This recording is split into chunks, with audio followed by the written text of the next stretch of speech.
Bismillahirrahmanirrahim. Assalamualaikum warahmatullahi wabarakatuh.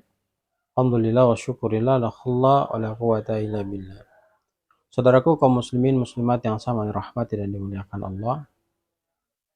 Rasul sallallahu alaihi wasallam suatu ketika mendapatkan wahyu dari Allah Subhanahu wa taala, dan wahyu itu datang kepada Nabi sallallahu alaihi wasallam untuk melarang Rasul sallallahu alaihi wasallam menyolatkan jenazah orang-orang yang munafik.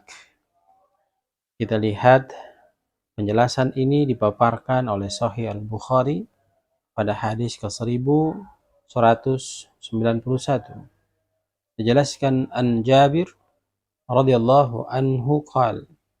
Dari Jabir, semoga Allah meridhoinya, dia berkata, atan Nabi sallallahu alaihi wasallam Abdullah ibnu Ubayyin. Datang Nabi Shallallahu Alaihi Wasallam, mungkin bahasa kita Nabi Shallallahu Alaihi Wasallam mendatangi jenazah Abdullah ibnu Ubay ba'da ma dufina, setelah jenazah itu dimasukkan ke alam kuburnya. Fa akhrajahu, kemudian Nabi Shallallahu Alaihi Wasallam mengeluarkan jenazah tersebut. Fa nafatha fihi, setelah mengeluarkan jenazah itu, Nabi meludahi jenazah itu. Mirriqihi wa albasahu qamisahu, dan Nabi sallallahu alaihi wasallam memakaikannya dengan baju Rasul sallallahu alaihi wasallam.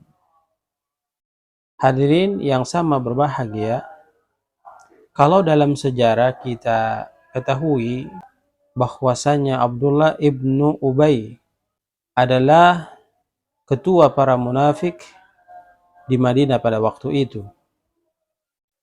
Dia adalah orang yang membawa kembali 300 orang pasukan yang dipimpin Nabi Shallallahu Alaihi Wasallam pada waktu perang Uhud dikobarkan. Lalu yang kedua, diketahui juga saat Abdullah ibnu Ubay meninggal, maka kuburannya itu didatangi oleh Nabi Shallallahu Alaihi Wasallam. Lantas apa yang Nabi lakukan? Nabi meludahi jenazah itu. Setelah dikeluarkan dari kuburnya, kemudian Nabi memakaikan pakaian beliau ke jenazah tersebut. Artinya dengan konsep yang dilakukan Nabi SAW, mudah-mudahan jenazah Abdullah ibnu Ubay diberkahi oleh Allah Subhanahu wa Ta'ala, padahal dia seorang munafik. Dan proses tersebut dapat memberikan pembelajaran kepada kita bahwa sifat Rasul Shallallahu Alaihi Wasallam adalah pemaaf, meskipun disakiti, kemudian dibohongi, tetapi ketika Rasul SAW mengetahui hal tersebut, Nabi masih mengedepankan karakter atau sifat maaf kepada orang-orang tersebut. Ya, meskipun beliau tahu bahwa Abdullah ibnu Ubay adalah seorang munafik, namun beliau beristighfar untuknya dan tetap menyolatkan jenazahnya.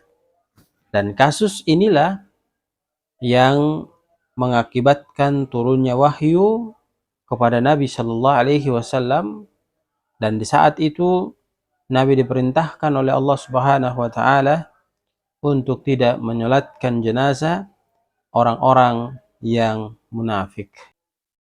Maka hadirin yang sama dirahmati dan dimuliakan Allah Subhanahu Wa Taala, kita harus menjaga diri kita agar tidak termasuk ke dalam kelompok orang-orang yang munafik. Sebab keterangan hadis di atas memberikan penjelasan kepada kita bahwa orang-orang munafik itu tidak perlu disolati jenazahnya. Dan siapakah orang-orang munafik itu?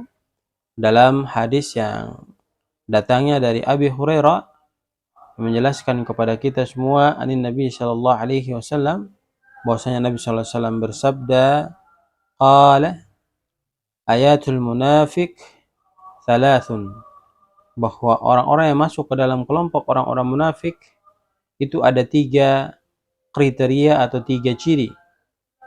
Yang pertama kata Rasul sallallahu alaihi wasallam, apabila orang itu idza haddatsa kadzaba. Kalau dia berbicara, pembicaraannya itu selalu senantiasa mengarahkan kepada kedustaan. Dan ingat, jangan sampai kita memelihara kondisi demikian. Sebab Nabi sallallahu alaihi wasallam menjelaskan pada hadis yang lainnya, innal kadhiba yahdi ilal fujur wa innal fujura yahdi ilan nar. Kalau kita terus melakukan kedustaan, terus melakukan kebohongan, maka kedustaan, kebohongan itu akan mengantarkan kita ke tempat yang terburuk. Kelak di akhirat akan dilemparkan ke dalam nerakanya Allah Subhanahu wa taala tatkala kita tidak melakukan taubat sebelum kita meninggalkan dunia ini.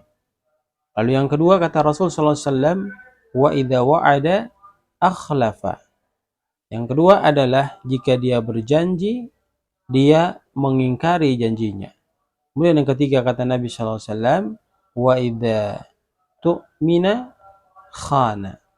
Apabila dia diberi amanah, pasti dia berkhianat.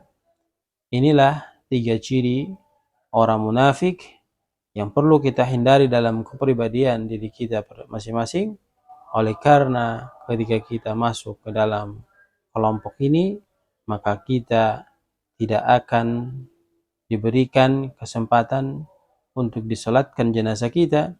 Oleh karena ada hadis dari Nabi SAW menjelaskan tentang Nabi menerima wahyu sebagai bentuk larangan daripada Allah Subhanahu wa taala untuk diperintahkan kepada Nabi SAW meninggalkan atau tidak melaksanakan salat jenazah kepada mereka yang termasuk ke dalam kategori orang-orang munafik.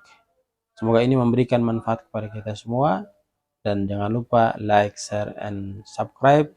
Sebanyak-banyaknya dibagi agar bisa memberikan manfaat kepada orang lain. Dan semoga channel ini selalu senantiasa memberikan faedah dan manfaat kepada para pendengarnya. Barakallahu fikum, jazakumullah khair.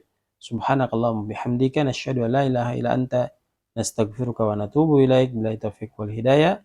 Assalamualaikum warahmatullahi wabarakatuh.